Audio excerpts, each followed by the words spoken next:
வணக்கம். Welcome to கதை திரட்டு audio books. இந்த வீடியோவில் நம்ம என்ன கதை கேட்க போகிறோம்னா, மணல் வீடு கதையின் 6வது பகுதி. நம்ம சேனலை இது வரைக்கும் சப்ஸ்கிரைப் பண்ணாதவங்க சப்ஸ்கிரைப் பண்ணுங்க. பக்கத்தில் இருக்கிற பெல் ஐகானை கிளிக் பண்ணி ஆல்ங்கிற ஆப்ஷனை ப்ரெஸ் பண்ணுங்க. ஸோ தட் நம்ம போடுற கதைகளை உடனுக்குடனே நீங்கள் கேட்கலாம். வாங்க கதைக்குள்ளே போகலாம். பக்கத்து வீட்டு மாமி வந்து உனக்கு ஃபோன் வந்திருக்குமா என்றாள். நான் மளமளவென்று போனேன். ஃபோன் பண்ணியது சிவரஞ்சன். ஜெயந்தி, நான் வீட்டுக்கு வர தாமதமாகும், நீ கவலைப்படாதே என்றார். ஏன்? வேலை இருக்கு. என்ன வேலை? வந்த பிறகு சொல்கிறேன். எங்கிருந்து பேசுகிறீர்கள்? அவர் உடனே பதில் சொல்லவில்லை. அந்த மௌனத்தில் ஏதோ தடுமாற்றம் தெரிந்தது. சொல்லுங்கள், எங்கே இருந்து என்றேன். போலீஸ் ஸ்டேஷனில் இருந்து. போலீஸ் ஸ்டேஷனா? நான் திடுக்கிட்டு போனேன். ஆமாம், கவலைப்படாதே, ஒரு சின்ன மிஸ்டேக் நேர்ந்து விட்டது. என்ன மிஸ்டேக்? நான் வந்து சொல்கிறேன், பயப்பட வேண்டாம். அதற்குள் ஜெயந்தியின் குரலில் பதற்றத்தை கவனித்துவிட்டு சொன்னான். போலீஸ் ஸ்டேஷன் எங்கே? அவன் சொன்னான். தூரம் ஒன்றுமில்லையே, நான் வருகிறேன். சிச்சி, வேண்டாம், இப்படிப்பட்ட பைத்தியக்கார காரியங்களை பண்ணாதே. எனக்கு கோபம் வந்துவிடும். நான் வந்து விடுவேன், பயப்பட தேவையில்லை. சின்ன மிஸ்டேக், அவ்வளவுதான். என்ன மிஸ்டேக்? என்னால் போனில் சொல்ல முடியாது, வந்து சொல்கிறேன், பயப்படாதே, தைரியமா இரு. சரி. அவர் போனை வைத்து விட்டார். நான் வீட்டிற்கு வந்து விட்டேன். அவருக்காக காத்திருக்க தொடங்கினேன். என் வாழ்க்கையில் அந்த சமயத்தில் ஒரு எரிமலை வெடித்து விட்டது என்றும், அதன் நெருப்பு குழம்பு என் வாழ்க்கையின் மீது பெருக்கெடுத்து ஓடத் தொடங்கிவிட்டது என்றும் எனக்கு தெரியாது. அந்த சம்பவம் என்னை என் கணவரிடமிருந்து பிரித்துவிடும் என்று எனக்கு தெரியாது. நான் அவருக்காக காத்திருந்தேன். நேரம் கழிந்தது. இரவு 7 மணி ஆகிவிட்டது. சிவரஞ்சன் வரவே இல்லை. 9 மணியும் ஆகிவிட்டது. என்னால் தாங்கிக் கொள்ள முடியவில்லை. வீட்டை பூட்டிவிட்டு பக்கத்து வீட்டு மாமியிடம் போனேன். மாமியின் கணவர் ரெவென்யூ டிபார்ட்மெண்ட்டில் அசிஸ்டன்ட் செக்ரட்டரியாய் வேலை பண்ணி கொண்டிருந்தார். நான் போன பொழுது அவர்கள் அப்பொழுதுதான் படுக்க போய் கொண்டிருந்தார்கள். நான் அவரிடம் நடந்ததை எல்லாம் சொன்னேன். அவர் போலீஸ் ஸ்டேஷனுக்கு ஃபோன் பண்ணினார். அங்கே போலீஸ் அதிகாரி டியூட்டி மாறிவிட்டாராம். இப்போது டியூட்டிக்கு வந்தவர் எங்கேயோ கொலை நிகழ்ந்ததால் அவசரமாய் போய்விட்டாராம். சரியாய் பதில் சொல்லவில்லை. போனை வைத்து விட்டார். நான் அவரை என்னோடு துணைக்கு போலீஸ் ஸ்டேஷனுக்கு வர சொன்னேன். அவருக்கு சிவரஞ்சனை நன்றா தெரியும். மாமி கூட ஷர்ட்டை எடுத்து தந்துவிட்டு போயிட்டு வாங்க என்றாள். நான் மட்டும் போயிட்டு வரேம்மா, நீ எதுக்கு என்றார் அவர். நானும் வரேன் என்றேன் எழுந்திருந்து. இங்கே இவ்வாறு உட்கார்ந்திருப்பது எனக்கு நிம்மதி இல்லாமல் இருந்தது. நானும் மாமாவும் போலீஸ் ஸ்டேஷனுக்கு போனோம். அங்கிருந்த போலீஸ் அதிகாரி சிவரஞ்சனின் பெயரையும் விபரங்களையும் கேட்டுவிட்டு ரிஜிஸ்டரில் அதற்கு முன்னால் பதிவாக இருந்த கேஸை பார்த்துவிட்டு, சிவரஞ்சன் பல கொலைகளையும் மானபங்கங்களையும் பண்ணி வெளிநாடுகளுக்கு உளவாளியாய் வேலை பண்ணி கொண்டு நம் நாட்டு பாதுகாப்பு ஆயுதங்களின் ரகசியங்களை பகிரங்கப்படுத்தி வந்த ஒரு முக்கிய நபரோடு சேர்ந்து பிடிபட்டிருக்கிறான். போலீசார் அரெஸ்ட் பண்ணி அந்த முக்கிய நபரோடு இவனையும் அழைத்து கொண்டு போய்விட்டார்கள் என்றார். நான் வாயடைத்து போய்விட்டேன். என் கணவர் அப்படிப்பட்டவர் இல்லைங்க என்றேன். ஒவ்வொரு கொலைக்காரனின் மனைவியும் இப்படியே தான் சொல்வாள் என்றார் அவர். என் கணவர் என்று நாங்கள் லண்டனுக்கு போக இருந்த விஷயங்களை சொன்னேன். எல்லோரும் பெரிய மனுஷங்கள் தான். அப்படி பிடிப்பட்டவங்களில் 2 பேர் டாக்டருங்க, 4 பேர் லாயருங்க, ஒரு இன்ஜினியர் இருக்காங்க. மானபங்கம் கொலை பண்ணிய நபர் கூட 2 கோவில்களை கட்டி இருக்கிறான் என்றார் ஏளனமாய். என் கணவர் எங்கே இருக்காருன்னு சொல்லுங்க, ஒரு தடவை பேசுகிறேன் என்றேன். எங்களுக்கு தெரியாதுமா. உன் கணவர் நிஜமாய் குற்றமற்றவராய் இருந்தால் கண்டிப்பாய் விடுதலை பண்ணி விடுவாங்க, கவலைப்படாதீங்க. ஆனால் ஒரு தடவை அவரோடு பேசவாவது விடுங்கள். போனை பார்த்து கொண்டே ஆசையாய் கேட்டேன். முடியாதுன்னு சொல்லிவிட்டேனா இல்லையா? அவங்களை எங்கே வச்சிருக்காங்கன்னு எனக்கு தெரியாது. ஏதும் அறியாதவர் என்று சொன்னால் உன் கணவன் அந்த ஆளின் அறையில் ஏன் இருந்தானாம்? போலீஸ் அதிகாரி என்னையும் உச்சி முதல் உள்ளங்கால் வரை சந்தேகத்துடன் பார்த்தார். எனக்கு தெரியாதுங்க என்றேன். போலீஸ் அதிகாரி அதற்கு கேலியாய் சிரித்தார். வீட்டில் பெண்களுக்கு தெரியாமல் ஆண்கள் வெளியே நிறைய வேலைகளை பண்ணிக்கிட்டு இருப்பாங்க. வேறென்ன, அவர் வீட்டுக்கு வர வரைக்கும் காத்துட்ரு. அவர் குரலில் கௌரவம் ரவையளவும் இல்லை. அதற்குள் போன் வந்தது. அவர் அவசரமாய் ஜீப்பில் போய்விட்டார். இனி போகலாம் வாமா, நாளை காலையில் அவனே வீட்டுக்கு வந்து விடுவான் என்றார் மாமா. நான் வீட்டிற்கு வந்து விட்டேன். மாமி நடந்ததையெல்லாம் கேட்டுவிட்டு ஐயோ ஐயோ என்ற கன்னத்தில் இடித்து கொண்டாள். நான் கதவை சாத்திவிட்டு வீட்டிற்குள் வந்து உட்கார்ந்து கொண்டேன். இரவெல்லாம் அப்படியே உட்கார்ந்து கொண்டிருந்தேன். இரவு வெகு பாரமாய் மிக மெதுவாய் கழிந்தது. சீக்கிரம் விடியாதா என்றிருந்தது. மிக கஷ்டப்பட்ட பிறகு வெகு நேரம் கழித்து பறவைகளின் கலகல சப்தம் கேட்டது. கிழக்கே வானம் வெளுக்கத் தொடங்கியது. உதயபாஸ்கரன் மெதுவாய் வெளிவந்தான். மிக நிதானமாய் 6 மணி ஆயிற்று. பால்காரன் கதவை தட்டினான். ஆனால் என் வாழ்க்கையில் மிக அந்தகாரம் பரவி இருந்த நாள் அது. மறுநாளும் கழிந்து போய்க் கொண்டிருந்தது. சிவரஞ்சன் வரவில்லை. குறைந்தது போன் கூட பண்ணவில்லை. அவர் ஜாடையையே காணோம். அவர் எங்கே இருக்கிறார் என்ற விஷயம் கூட தெரியவில்லை. மாலையாயிற்று. என் மனமெல்லாம் கலங்கி போயிருந்தது. போலீஸ் ஸ்டேஷனுக்கு போய் கேட்ட பொழுது அவர் அரெஸ்ட் ஆகிவிட்டார், எங்கே இருக்கிறார் என்று எங்களுக்கு தெரியாது என்றார்கள். அந்த பிரமுகரான சண்முகம் என்பவரையும் அவருடைய கை ஆட்களையும் அரெஸ்ட் பண்ணிய விஷயத்தை மிகவும் ரகசியமாய் வைத்து கொண்டிருந்தார்களாம். பத்திரிகை நிருபர்களுக்கு கூட தெரியப்படுத்த விடவில்லை. நான் பாரமாய் வீட்டுக்கு திரும்பி வந்தேன். மாமா நிறைய முயற்சி செய்தார். சிவரஞ்சனை காணவில்லை. லாயரை கலந்தாலோசித்து அவரோடு சேர்ந்து போய் பேசி பார்த்தார். அவர் மூலமாய் கொஞ்சம் செய்தி தெரிந்தது. சிவரஞ்சனை எங்கேயோ ஒரு ஜெயிலில் அந்த சண்முகத்தோடு சேர்த்து வைத்திருக்கிறார்களாம். சிவரஞ்சன் க்ஷேமமாகவே இருக்கிறாராம். அந்த கேஸ் முடிவடைந்த பிறகுதான் சிவரஞ்சன் விடுதலையாக முடியும். அந்த சண்முகத்தோடு அவனுக்கு உதவி பண்ணுகிற கையாட்கள் 20 பேர்களுக்கு மேல் அரெஸ்ட் ஆகி இருக்கிறார்களாம். அவர்கள் யாருக்குமே ஜாமீன் கொடுக்கும் பேச்சே இல்லையா. நான் தைரியமாய் இந்த ஆபத்தை எதிர்த்து நிற்க துணிந்து விட்டேன். எப்படியாவது ஒரு தடவை சிவரஞ்சனை சந்திக்க வேண்டும், அவரோடு பேச வேண்டும் என்று என் உயிர் தவித்து கொண்டிருந்தது. நான் மாமாவின் மூலமாய் ஒரு போலீஸ் அதிகாரியை சந்தித்தேன். சிவரஞ்சன் அரெஸ்ட் ஆன விஷயத்தை சொல்லி, நான் க்ஷேமமாய் இருக்கிறேன், தைரியமாயிருங்கள், உங்கள் க்ஷேமத்தை பற்றி எழுதுங்கள் ஜெயந்தி என்று எழுதிய காகிதத்தை சிவரஞ்சனிடம் தர சொல்லி வேண்டிக் கொண்டேன். அவர் அதை வாங்கி கொண்டார். 1 வாரம் கழித்து தபாலில் ஒரு கடிதம் வந்தது. சிவரஞ்சன் எழுதியது. அதை பார்த்ததுமே சந்தோஷத்தால் எனக்கு பைத்தியமே பிடித்து விட்டார் போல ஆகிவிட்டது. அதில் இவ்வாறு இருந்தது: ஜெயந்தி, நான் க்ஷேமமாய் இருக்கிறேன். நீ எழுதிய கடிதம் கிடைத்தது. நீ தைரியமாய் இருப்பது எனக்கு சந்தோஷமாய் இருக்கிறது. ஏனென்றால் என் திகில் எல்லாம் உன்னை பற்றித்தான். நீ எப்படி தாங்கிக் கொள்வாயோ என்றுதான். இப்படி ஆபத்தில் சிக்கிக் கொண்டது நம் துரதிர்ஷ்டம் என்றுதான் தோன்றுகிறது. நமக்கு விசா சீக்கிரமாய் கிடைத்துவிடும் என்றும் உதவி பண்ணுவதாகவும் சொல்லி அன்றைக்கு வர சொன்னதால் நான் சாரதி என்னும் அவரிடம் போனேன். அவர் போன் பண்ணி சொல்லுவதாய் சொன்னார். நான் திரும்பி வந்து கொண்டிருந்த போது அவர் ஒரு கவரை என்னிடம் தந்து, எவரெஸ்ட் ஹோட்டலில் 8ஆம் நம்பர் அறையில் சண்முகம் என்று ஒருவர் இருப்பார், அவரிடம் இந்த கவரை கொஞ்சம் தந்துவிட்டு போ என்றார். நான் கவரை வாங்கி கொண்டேன். நான் எல்லாவற்றையும் போனில் சொல்லிவிட்டேன். நீ கவரை தந்துவிட்டு போய்விடு, வேறொன்றும் சொல்ல தேவையில்லை என்றார். சரி சார் என்றேன். நான் ஹோட்டலுக்கு வந்து 8ஆம் நம்பர் அறையை தட்டினேன். கருப்பாய் குள்ளமாய் இருந்த ஒருவன் வந்து கதவை திறந்தான். சண்முகம் வேண்டும் என்றேன். உள்ள வாங்க என்பது போல கையை ஆட்டினான். நான் உள்ளே போனேன். அந்த ஆள் வெளியே போனான். உள்ளே யாரும் இல்லை. நான் நின்று கொண்டிருந்தேன். அதற்குள் பாத்ரூம் கதவை திறந்து கொண்டு சிவப்பாய் உயரமாய் ஒல்லியாய் இருந்த ஒருவன் வந்தான். அவன் என்னை பார்த்துவிட்டு பொருள் பொதிய நின்றான். சாரதியிடமிருந்து வந்தேன் என்று கவரை ஜேபியில் இருந்து எடுத்தேன். அவன் கையை நீட்டினான். நான் தந்து கொண்டிருந்தேன். அதற்குள் தடால் என்ற கதவை திறந்து கொண்டு 4 பேர்கள் வந்தார்கள். அவர்கள் கைகளில் துப்பாக்கிகள் இருந்தன. சண்முகம், ஹேண்ட்ஸ் அப் என்றார்கள். எதிர்பாராத இந்த சம்பவத்தால் அவன் நான் தந்து கொண்டிருந்த கவரை வாங்கிக் கொள்ளவில்லை. ஓரடி பின் வாங்கினான். உடனே அவனும் ஜேபியில் இருந்து துப்பாக்கியை எடுத்தான். நான் பார்த்து கொண்டிருந்த பொழுதே அவனுக்கு பின்னால் இருந்த பால்கனியில் இருந்து இருவர் பாய்ந்து வந்து பின்னால் இருந்து அவனை பிடித்து கொண்டு விட்டார்கள். அவர்களுள் இன்னொருத்தன் என் கைகளை பின்னுக்கு சேர்த்து கட்டினான். என் கைகளில் கூட விலங்கிட்டார்கள். ஒரு ஆபீசர் என் கையில் இருந்த கவரை பிடுங்கி படித்து பார்த்தான். என் கன்னத்தில் ஓங்கி அடித்தான். எனக்கு தலை சுற்றிற்று. போலீசார் இன்னும் நிறைய பேர் பிலு பிலுவென்று வந்தார்கள்.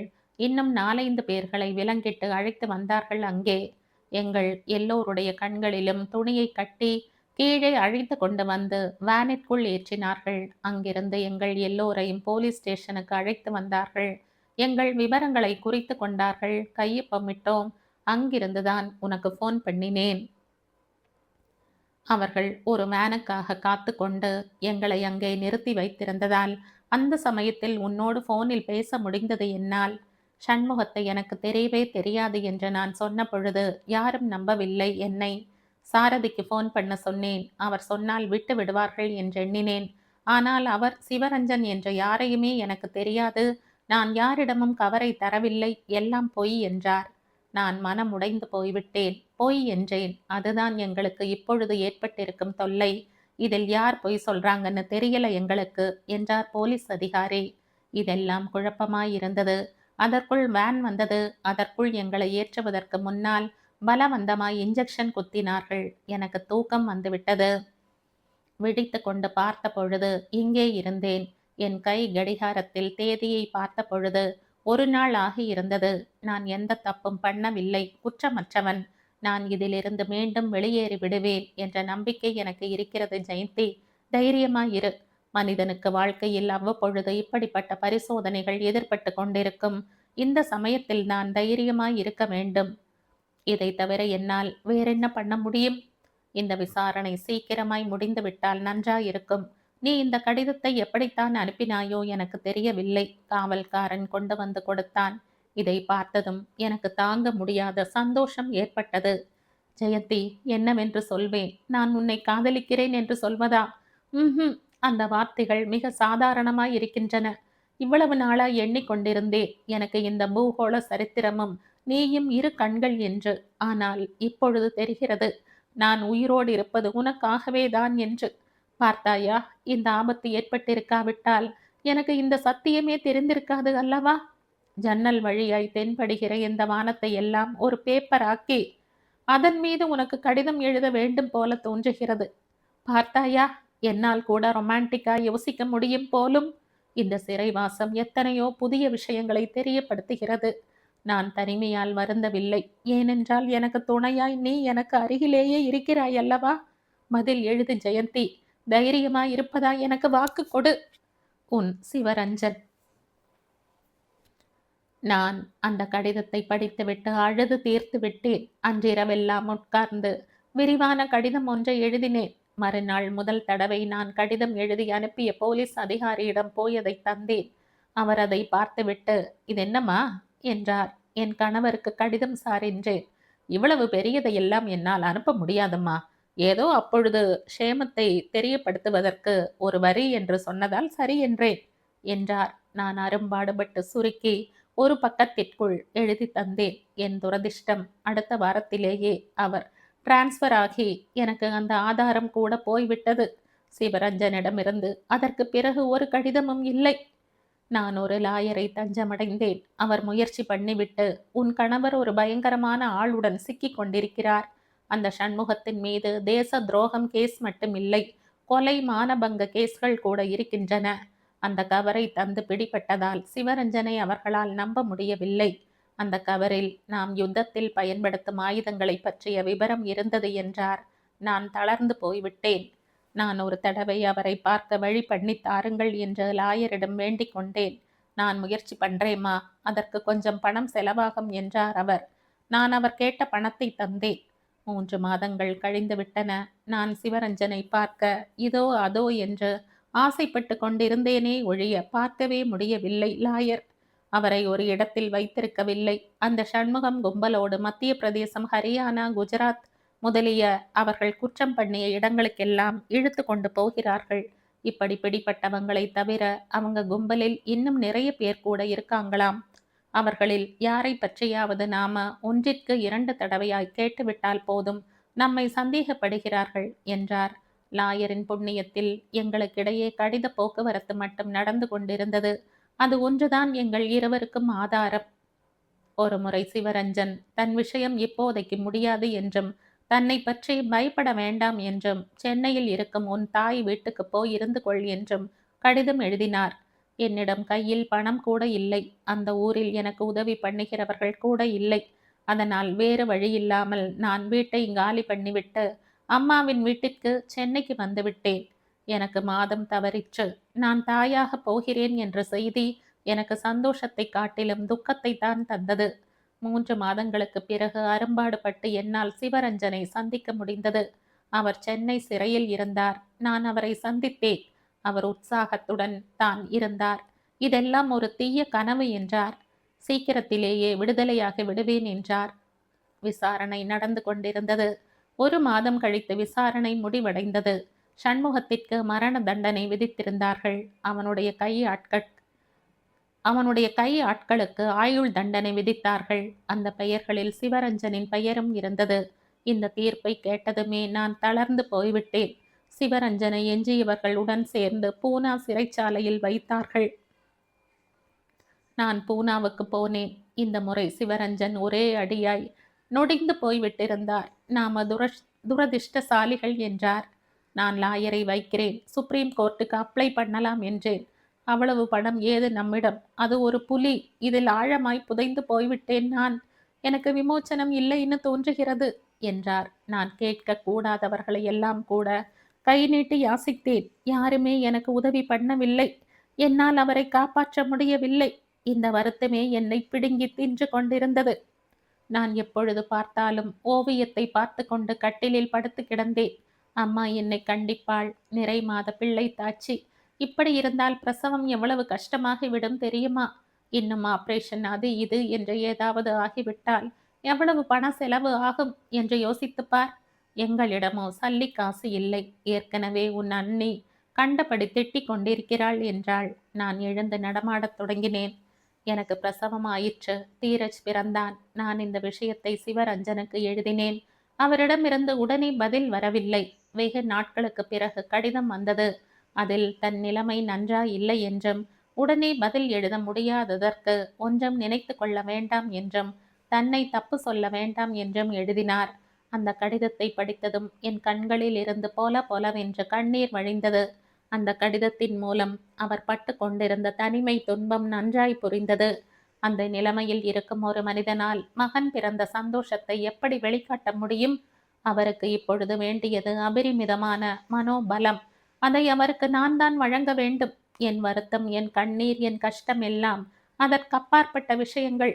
எனக்கு வேண்டியது சிவரஞ்சன். நான் அவரை காப்பாற்றிக் கொள்ள வேண்டும். நான் அவருக்கு மிக அன்பாய் கடிதங்கள் எழுதத் தொடங்கினேன். அவருக்கு பிடித்தமான புத்தகங்களை அனுப்பினேன். அவை கிடைத்ததுமே அவர் பதில் எழுதினார். இந்த முறை அந்த கடிதத்தில் தனிமை துன்பம் திராசை இல்லை.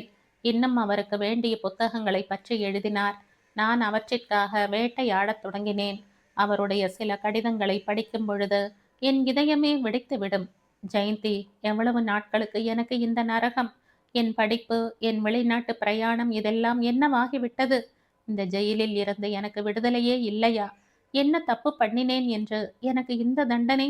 இங்கே 4 பேர் சேர்ந்து இருக்கிறோம். எஞ்சிய 2 கொலைக்காரர்கள். ஒருத்தன் புத்தி சுவாதீனம் இல்லாதவன். அவர்கள் பேசும் ஆபாச வார்த்தைகளையும் விகாரமாய் சிரிக்கும் சிரிப்புகளையும் கேட்கும் பொழுது இந்த ஜெயில் கம்பிகளை உடைத்து கொண்டாவது வெளியே ஓடி போய்விட வேண்டும் போல் இருக்கும். இந்த நரகத்தில் இருந்து என்னை காப்பாற்றும் அவர்கள் யாருமே இல்லையா ஜெயந்தி? நீயாவது அந்த காரியத்தை செய். என்னை இந்த சிறையில் இருந்து விடுதலை பண்ணு. சில நாட்கள் இப்படியே இருந்தால் எனக்கு பைத்தியமே பிடித்துவிடும் போல் இருக்கிறது. அந்த கடிதம் என் ஆதரவின்மையை 2 மடங்காக்கிற்று. என்னால் என்ன பண்ண முடியும்? வெட்கத்தை விட்டு யாசித்த போதிலும் யாருமே எனக்கு எதுவும் பண்ணவில்லை. அதோடு என்னோடு பேசினால் தம் குடும்பமானம் போய்விடும் என்று என்னை விட்டு விலகி போய் கொண்டிருந்தார்கள் வேறு. 2 மாதங்களுக்கு ஒரு முறை நான் அவரை பார்க்கலாம். அந்த தேதியை நான் மிகவும் எதிர்பார்த்து கொண்டிருப்பேன். அவர் வருத்தத்தை பார்த்து நான் அவரை தேற்றத் தொடங்கினேன். பாருங்கள், எத்தனையோ பேரின் கணவன்மார்கள் ஏதாவது உத்தியோகத்தின் காரணத்தினால் மனைவிகளை விட்டு தொலைவில் இருக்கிறார்கள். நீங்களும் கூட அப்படியே இருப்பது போல நினைத்து கொள்ளுங்கள். உங்கள் கட்டுரைகளுக்கு நிறைய தனிமை வேண்டும். அதனால் தான் கடவுள் இப்படி செய்திருக்கிறாரோ என்னவோ. உலகத்திற்கு உங்களிடமிருந்து நன்மை ஏற்பட வேண்டும் என்று இருக்கிறது போலும். ஆனாலும் இந்த உலகமே ஒரு பெரிய ஜெயில்தான். எங்கே இருந்தாலும் ஒன்றுதான். யாருடைய விருப்பப்படிதான் என்ன பண்ணிவிட முடிகிறது என்ற வாயில் வந்தபடி ஏதேதோ சொல்லி தேற்றுவேன். நான் கவனித்து கொண்டே வந்தேன். அவரிடம் ஏதோ சக்தி தோன்றத் தொடங்கியது. அவர் கவனம் எல்லாம் எழுத்தின் மீது படிந்தது. பார்த்து கொண்டிருந்த பொழுதே காலம் கழிந்து போய் கொண்டிருந்தது. அதற்கு நடுவில் அம்மா இறந்து விட்டார். அம்மா போனதுமே அண்ணி என்னை வீட்டை விட்டு போக சொல்லிவிட்டாள். தீரஜ் அப்பொழுது 4 வயது குழந்தை. வேறு வழி இல்லை, தனியாய் வந்துவிட நேர்ந்தது. தனியாய் இருந்த என்னை பார்த்து உலகம் பலவிதமாய் பேசிற்று. என் மீது பலவித அபவாதங்களை சுமத்திற்று. அத்துடன் பொருளாதார கஷ்டம் என்னை வாட்டிக்கொண்டிருந்தது. ஒரு பக்கத்தில் சிறு குழந்தை, இன்னொரு பக்கத்தில் நான் அனுப்பும் புத்தகங்களை 1000 கண்களுடன் எதிர்பார்த்து கொண்டிருக்கும் கணவர். அவரை நான் காப்பாற்ற வேண்டும். அல்லும் பகலும் இதே கவலை எனக்கு. சில சமயம் ஊருக்கு போவதற்கும் புத்தகங்கள் வாங்குவதற்கும் கூட கையில் பணம் இருக்காது. அரும்பாடுபட்டு சமாளிக்க வேண்டியிருக்கும். நான் இயந்திர கதியில் வாழத் தொடங்கினேன். சிவரஞ்சனுக்காக காத்திருக்க தொடங்கினேன். தீரஜ் தந்தைக்காக ஏங்கிய பொழுது சிவரஞ்சன் மேஜர் உடையில் இருந்த போட்டோவை காட்டி, டாடி யுத்தரங்கத்தில் மிலிட்ரியில் வேலை பண்ணுகிறார், யுத்தம் முடிந்ததும் வந்து விடுவார் என்று சொல்வேன். உலகம் பழிக்கிறது. ஆனால் நானும் சிவரஞ்சனும் எந்த தப்பும் பண்ணவில்லை. இந்த உணர்ச்சிதான் என்னை உலகத்தாருக்கு முன்னால் தலை நிமிர்ந்து நிற்கும்படி செய்து கொண்டிருக்கிறது. 6 மாதங்களுக்கு முன்னால், அதாவது காந்தி ஜெயந்தி அன்றைக்கே சில கைதிகளை விடுதலை பண்ண போகிறார்கள் என்றும் அதில் சிவரஞ்சனின் பெயர் இருக்கிறது என்றும் சொன்னார்கள். அதை கேட்டு நாங்கள் சந்தோஷமடைந்தோம். ஆனால் அப்புறமாய் தெரிந்தது அந்த லிஸ்டில் சிவரஞ்சனின் பெயர் இல்லை என்று. மற்றொரு முறை விடுதலை பண்ண போகும் லிஸ்டில் யாருடைய செல்வாக்கையோ பயன்படுத்தி கொண்டு தன் பெயர் வரும்படி செய்து கொண்டிருக்கிறாராம். திரும்பவும் காத்திருப்பது. ஒரு கால் காத்து கொண்டிருப்பதிலேயே எங்கள் இருவரின் வாழ்க்கையும் முடிந்து விடுமோ என்னவோ. சித்தார்த்தன், இதுதான் என் வாழ்க்கை. நான் ஊருக்கு போகும் ரகசியமும் இதுதான். ஜெயந்தி சொல்லி முடித்தாள். சித்தார்த்தன் கைகளை கட்டிக்கொண்டு ஜன்னல் கம்பிகளில் சாய்ந்து கொண்டு நின்றிருந்தான். ஜெயந்தி கண்களை துடைத்து கொண்டாள். அவனுக்கு ஒரு வாழ்நாள் காலமே கண்களுக்கு எதிரே தென்பட்டாற் போல இருந்தது. ஜெயந்தி இப்பொழுது அவன் கண்களுக்கு புதிய ஜெயந்தியாய் தென்பட்டாள். இந்த ஜெயந்தியிடம் இவ்வளவு வேதனை இருக்கிறதா? இவ்வளவு பயங்கரமான நிலைமையை இதயத்திற்குள் புதைத்து கொண்டு முறுவலுடன் வளைய வருவதற்கு அவளுக்கு எவ்வளவு சக்தி இருந்திருக்க வேண்டும்? வாழ்க்கையில் செய்யாத தப்பிற்கு தண்டனையை அனுபவித்து கொண்டு அதை தன்னந்தனியாய் அனுபவித்து கொண்டு போராடி கொண்டிருக்க வேண்டும் என்றால் அது சாதாரண விஷயம் அல்ல. அந்த சமயத்தில் ஜெயந்தியை பார்க்க பரிதாபமாயிருந்தது அவனுக்கு. 2 மடங்கு மதிப்பு ஏற்பட்டது. ஜெயந்தி எல்லா பெண்களையும் போல இல்லை. அவள் பண்பு இமாலய பர்வதத்திற்கு ஒப்பானது. அவளுக்கு முன்னால் நான் எந்த மூலை? அவன் ஜெயந்தியை வியப்போடு பார்த்தான். 15 நாட்களுக்கு பிறகு ஒரு ஞாயிற்றுக்கிழமை ஜெயந்தி தீரஜிற்கு உடை மாற்றிவிட்டு தலை வாரிக் கொண்டிருந்தாள். அதற்குள் வெளியே கார் ஹாரன் சப்தம் கேட்டது. ஜெயந்தி திரும்பி பார்த்தாள். சித்தார்த்தன் காரை விட்டிறங்கி உள்ளே வந்து கொண்டிருந்தான். அவனை பார்த்ததுமே தீரஜ், அங்கிள் வந்துவிட்டார் என்ற தாயின் கைகளை தள்ளிவிட்டு வெளியே ஓடினான். சித்தார்த்தன் தன்னை நோக்கி ஓடி வந்த தீரஜை தூக்கி கொண்டான். அங்கிள், நீ ஏன் வரவே இல்லை? ஸ்கூலில் நல்ல ப்ரோக்ராம் நடந்தது. நான் மீசை வைத்துக்கொண்டு காந்தி தாத்தா வேஷம் போட்டேன். எனக்கு முதல் பரிசு கிடைத்தது என்று மளமளவென்று சொல்லிக்கொண்டே போனான். நிஜமாகவா? அவன் கன்னத்தை கிள்ளிவிட்டு முத்தமிட்டு கொண்டே உள்ளே வந்தான். ஜெயந்தி தன்னை அறியாமல் எழுந்து நின்றாள். அவனையே பார்த்தாள். அன்று பூனாவில் ஹோட்டலில் தன் கடந்த காலத்தை பற்றி சொன்ன பிறகு அவன் ஒன்றும் பேசவில்லை. மௌனமாய் இருந்து விட்டான். அதற்கு பிறகு மறுநாள் அவள் மற்றொரு முறை சிவரஞ்சனை பார்த்துவிட்டு மாலையில் சென்னைக்கு திரும்பி விட்டாள். அன்றையில் இருந்து இதுவரை சித்தார்த்தன் ஏனோ தெரியவில்லை, அவள் கண்களில் படவே இல்லை. ஆபீஸுக்கு போன் செய்த பொழுது சீட்டில் இல்லை என்று சொல்லிவிட்டார்கள். இன்னொரு முறை போன் பண்ணிய பொழுது ஊரில் இல்லை என்று சொன்னார்கள். எப்பொழுது வருவார் என்று கேட்டதற்கு தெரியாது என்று சொன்னார்கள். ஜெயந்திக்கு அவன் மௌனம் மிக வருத்தமாயிருந்தது.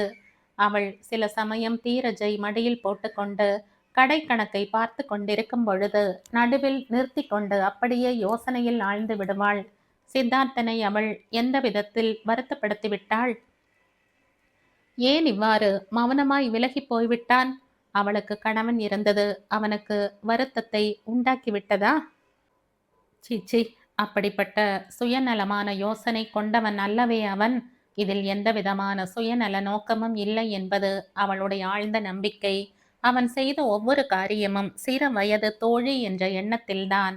அவளிடமிருந்து எதையும் எதிர்பார்த்து செய்யவில்லை அவன். அவனுடைய கள்ளம் இல்லாத மனது அவள் காரியங்கள் ஒவ்வொன்றிலும் நன்றாய் தென்பட்டு கொண்டிருந்தன. ஜெயந்தி ஆழ்ந்து பெருமூச்சு விட்டாள். அந்தகாரமான குழப்பம் மிகுந்த அவள் வாழ்க்கையில் சித்தார்த்தனின் வரவினால் ஒளி ஏற்பட்டது. இந்த வாழ்க்கை வண்டியை ஒற்றை சக்கரத்தினால் அவளால் இழுத்து கொண்டு போக முடியாமல் தளர்ச்சி அடைந்த பொழுது தெய்வம் அனுப்பிய துணையாய் வந்து இன்னொரு சக்கரத்தை தூக்கி நிறுத்தி கை கொடுத்தான். அதில் இருந்து அவள் தொல்லைகள் நீங்கின. நிம்மதி என்றால் என்னவென்று இப்பொழுதுதான் தெரிய தொடங்கியது அவளுக்கு. இதற்கெல்லாம் காரணம் சித்தார்த்தன் தான். அப்படிப்பட்ட அவனுக்கு அவளால் வருத்தம் ஏற்பட்டால் அது அவளுடைய மன்னிக்க முடியாத குற்றம். அவளால் இதை தாங்கிக் கொள்ள முடியவில்லை. இவ்வளவு வேதனையை மனதிற்குள் தாங்கிக் கொண்டிருந்த ஜெயந்திக்கு சித்தார்த்தன் இப்பொழுது திடீரென்று வந்ததை பார்த்து உயிரே திரும்பி வந்தாற் போல இருந்தது. தாங்க முடியாத சந்தோஷம் ஏற்பட்டது. சித்தார்த்தன் உள்ளே வந்தான். ஜெயந்தி அவன் முகத்தையே பார்த்தாள். அதில் தென்படும் உணர்வை படித்தறிந்து கொள்ள முயன்றாள். சித்தார்த்தனும் அவளையே பார்த்து கொண்டிருந்தான். இருவர் கண்களிலும் கேளாத கேள்விகள் எத்தனையோ, சொல்ல முடியாத பதில்களும் கூட அதற்கு இருமடங்காய் இருந்தன. ஜெயந்தி, காஃபி கொடுப்பாயா கேட்டான் அவன். ஜெயந்தி தலையாட்டினாள். விருட்டென்று திரும்பி உள்ளே ஓடினாள். காஃபியை கலந்து கொண்டிருக்கையில் அவள் கண்களில் இருந்து பொல பொலவென்று கண்ணீர் உதிர்ந்தது. அவை ஆனந்த கண்ணீர். அவற்றில்தான் எவ்வளவு நிம்மதி! சித்தார்த்தன் சாதாரணமாயிருந்தான். அவனுக்கு அவள் மீது கோபமோ அலட்சியமோ இல்லை. எப்பொழுதும் போலவே சிநேகபூர்வமாகவே இருக்கிறான். ஜெயந்தி ஒரு வினாடி கண்களை மூடிக்கொண்டு தெய்வத்தை தனக்குள் வணங்கினாள். தெய்வமே, ஒரு பெரிய ஆபத்து நீங்கிவிட்டது. ஜெயந்தி காஃபியை கொண்டு வந்தாள். தீரஜ் சித்தார்த்தனின் மடியில் உட்கார்ந்து கொண்டு தான் காந்தி தாத்தா வேஷம் போட்ட பொழுது எடுத்த போட்டோக்களை காட்டிக் கொண்டிருந்தான். சித்தார்த்தன் காஃபியை வாங்கி கொண்டான். தீரஜ் மடியில் இருந்து இறங்கி விளையாடுவதற்கு போய்விட்டான். சித்தார்த்தன் காஃபியை குடித்து கொண்டிருந்தான். இவ்வளவு நாளா எங்கே போனீங்க கேட்டாள் ஜெயந்தி. வேலையாய் போயிருந்தேன். ஒரு வார்த்தை கூட சொல்லாமல் போய்விடும்படி அதென்ன அவ்வளவு பெரிய வேலை? அவன் சிரித்தான். அந்த சிரிப்பு எப்பொழுதும் போலவே இருந்தது.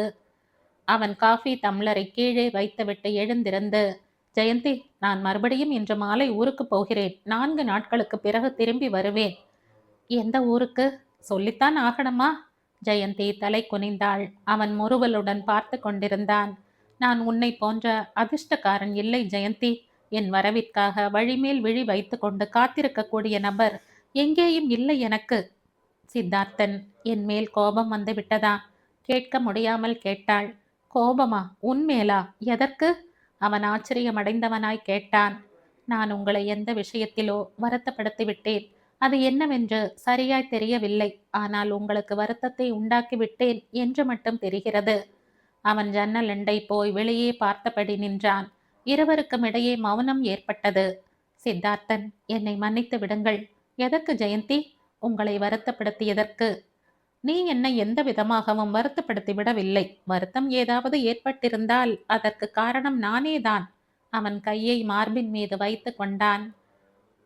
நான் என்னென்னவோ ஆசைகளை ஏற்படுத்தி கொண்டு விட்டேன். என்னென்னவோ கனவுகளை கண்டேன். இப்பொழுது தோன்றுகிறது அந்த குற்றம் எல்லாம் என்னுடையது, உன்னுடையது அல்ல. நீ என்றுமே எனக்கு எந்த ஆசைகளையும் உண்டாக்கி விடவில்லை.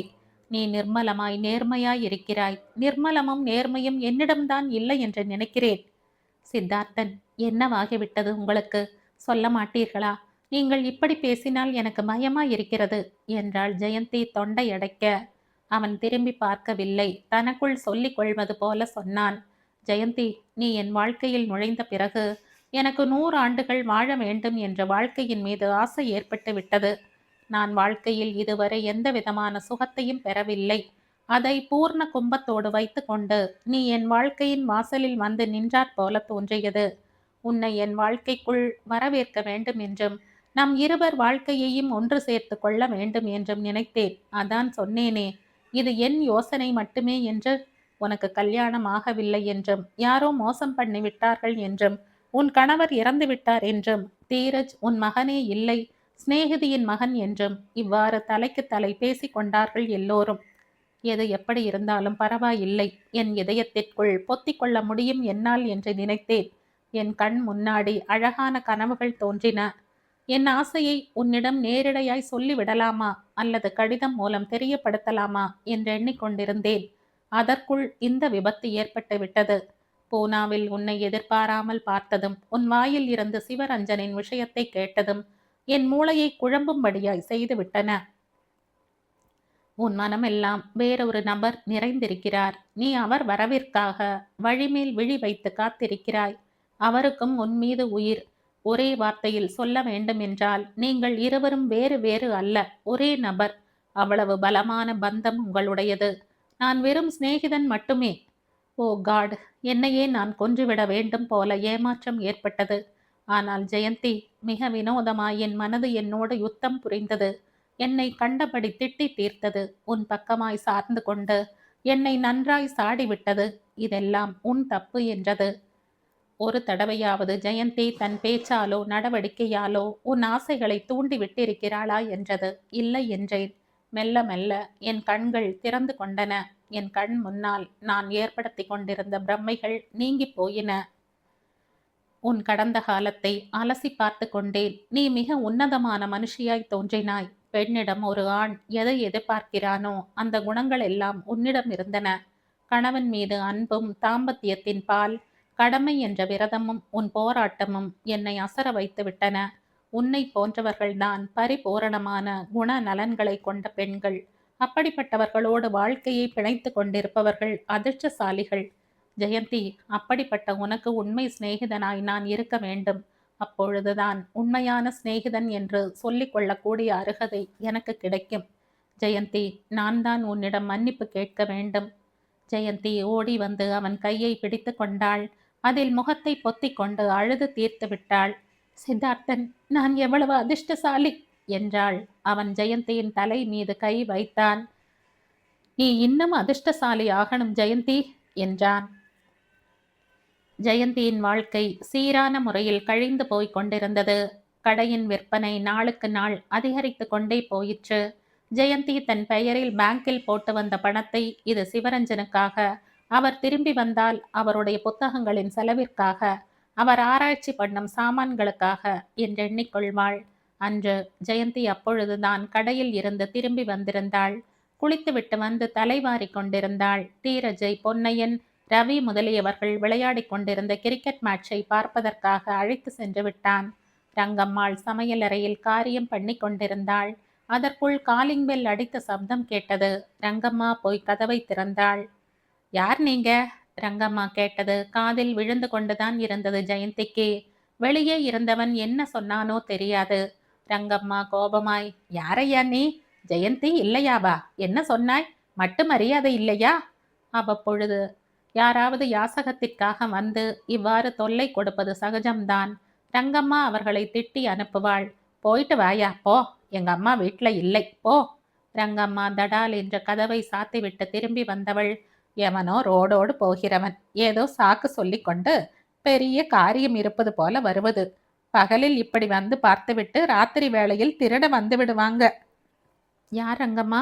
எவனோ திருடனை போல இருக்கிறான். கேட்டதற்கு பதில் சொல்லாமல் என்னவோ உளறுகிறான். அவன் மூஞ்சியை பார்த்தாலே சந்தேகமாய் இருக்கு. ஊரில் நிறைய திருட்டுத்தனங்கள் நடக்கிறது ரங்கம்மா. நான் கோவிலுக்கு போய்விட்டு வரேன், ஜாக்கிரதையாயிரு, கதவை சாத்திக்கொள் என்று செருப்பை மாட்டிக்கொண்டாள் ஜெயந்தி. வெள்ளிக்கிழமை ஆதலால் கோவிலுக்கு போய் அம்மனுக்கு பூஜை பண்ணுவது அவள் வழக்கம். ஜெயந்தி பூ தேங்காய் இருந்த கூடையை எடுத்துக்கொண்டு கதவை திறந்தாள். பின்னாடியே வந்தாள் ரங்கம்மா. ஜெயந்தி மளமளவென்று வராந்தாவை தாண்டி போய்க் கொண்டிருந்தாள். ரங்கம்மாவின் குரல் திடீரென்று இறைந்தாற் போல கேட்டது. ஏய், என்ன இங்க டேரா போட்டு விட்டாய்? போவென்று சொன்னேனா இல்லையா? மோ, நீ நாசமாய் போக. உரிமையோடு எழுந்து வந்து நாற்காலியிலே உட்கார்ந்து விட்டாயே.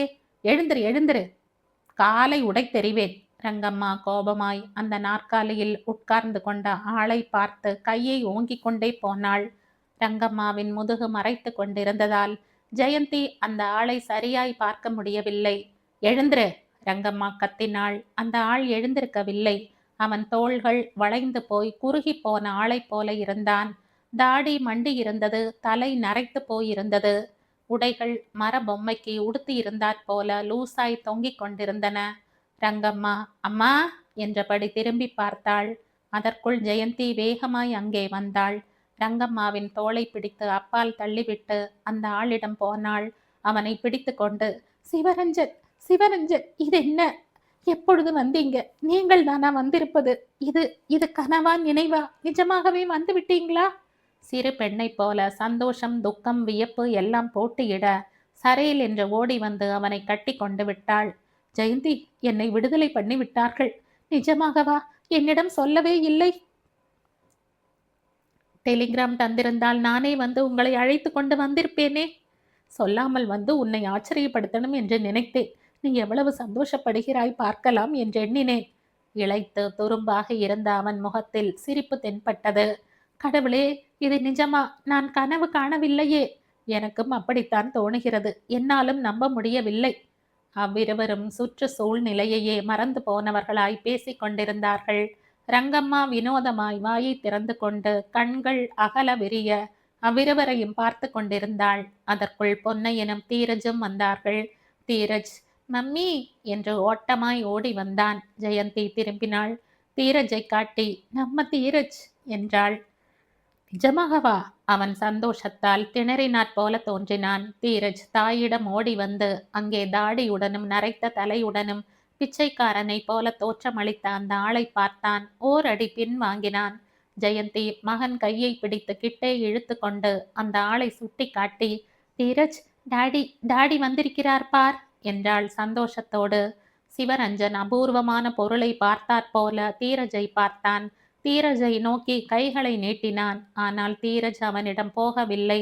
பின்னுக்கு நகர்ந்து தாயின் புடவை கொசுவங்களை அழுத்தமாய் பிடித்து கொண்டே அந்த ஆளை அருவருப்போடு பார்த்து, டாடியா இந்த கிழவனா? சீ என்றான். அவன் சீ என்றதில் மிக அருவருப்பு தென்பட்டது. அப்படி சொல்லக்கூடாது, டாடிதான் தீரஜ் என்றாள் ஜெயந்தி.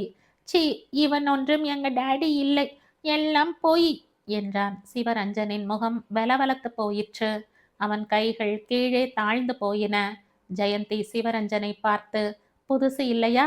அதான் இப்படி. உள்ள வாங்க என்றாள். ஜெயந்தியோடு உள்ளே வந்து கொண்டிருந்த தீரஜ் தன்னை தொடர்ந்து வராத சிவரஞ்சனை பார்த்து, ஏய், உள்ளே வா, வெளியேயே உட்கார்ந்திருக்கிறாயே, ஏன் என்றான் எரிச்சலுடன்.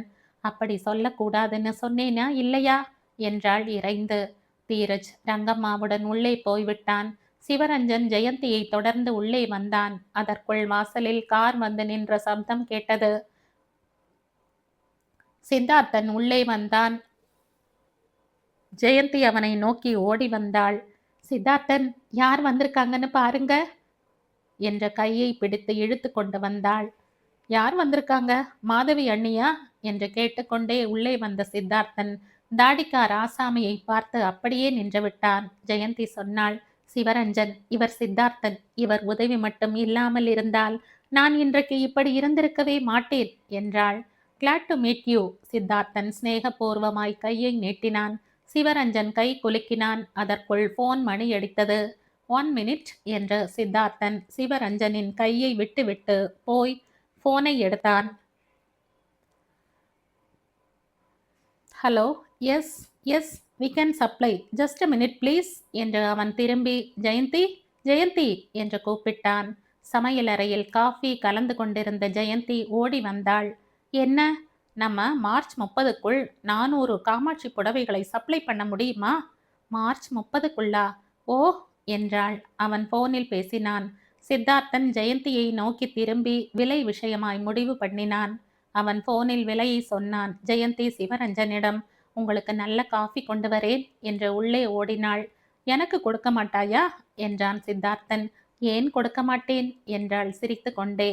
அதற்குள் தீரஜ் ஓடி வந்து, அங்கிள் என்று சித்தார்த்தனை கட்டி கொண்டான். சித்தார்த்தனின் மடியில் உட்கார்ந்து கொண்டு, இன்றைக்கு நான் கிரிக்கெட்டில் 2 பால் அடித்தேன் என்றான். சிவரஞ்சன் உட்கார்ந்திருந்தான். அவனுக்கு ஏதோ போல இருந்தது.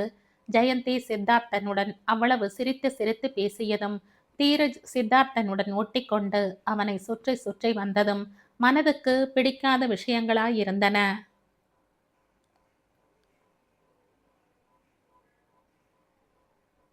இந்த கதையின் தொடர்ச்சியை அடுத்த பதிவில் கேட்கலாம். நன்றி.